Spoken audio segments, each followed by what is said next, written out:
Welcome to Shakespeare Full Circle, a journey of a circuitous nature into the mind of the Bard of Avon, or as you become more familiar, Uncle Will. I'm your host, Kari Marshall.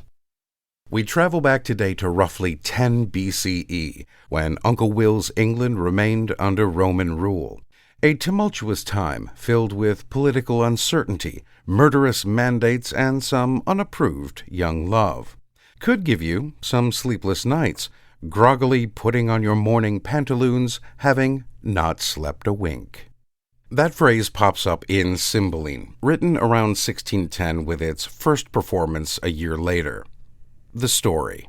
King Cymbeline has a daughter, Imogen, a lovely, honest, and true young princess that falls in love with a young orphaned boy, Posthumus, who was taken in by her father. So they lived happily ever after.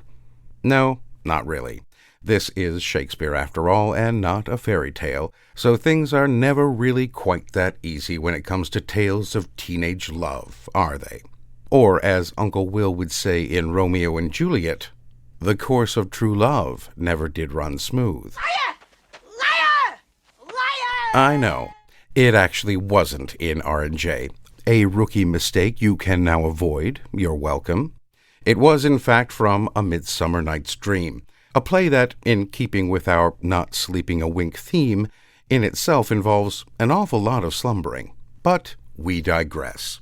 The rough road for these lovers begins when Imogen and Posthumus marry in secret, driving Cymbeline to banish the young man from the kingdom and force Imogen to marry Cloten, a remarkably stupid individual, spoiled, selfish, and frankly annoying, and whom she obviously does not love.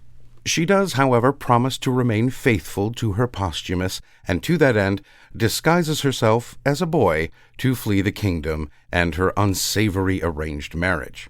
Meanwhile, the villain of the piece, Iachimo, convinces Posthumus that Imogen has been unfaithful to him, causing him to call upon his servant Pisano, who has always been loyal and fond of Imogen, to murder her. In Act 3, Scene 4, Pisano comes across Imogen and confesses his order from his master, Posthumus. Prithee, dispatch!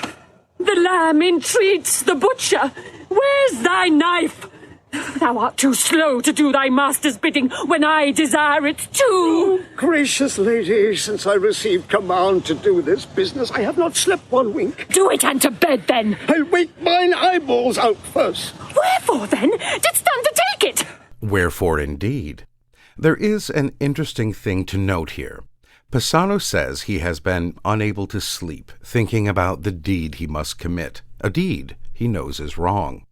In a Jiminy Cricket conundrum, he is plagued by his conscience, an affliction that Uncle Will did not seem to give his villain Iachimo, until the end at least. Not sleeping a wink does appear sporadically throughout literature, sometimes with the alteration of not sleeping one wink. The official term of insomnia, from the French via the Latin in meaning not and somnus meaning sleep, was coined in the 17th century. In 1830, Alexander Pushkin would address this type of what he called the anxiety of the sleeping night, when he penned his lines written at night during insomnia. But for most of the wider population, at least some 14 million of them, and probably more, would be exposed to Uncle Will's phrase in 1968 as they flipped over to the second side of the White Album. I'm so tired, I haven't slept a wink. I'm so tired, my mind is on. Well, alas and alack, my friends, that's all we have time for.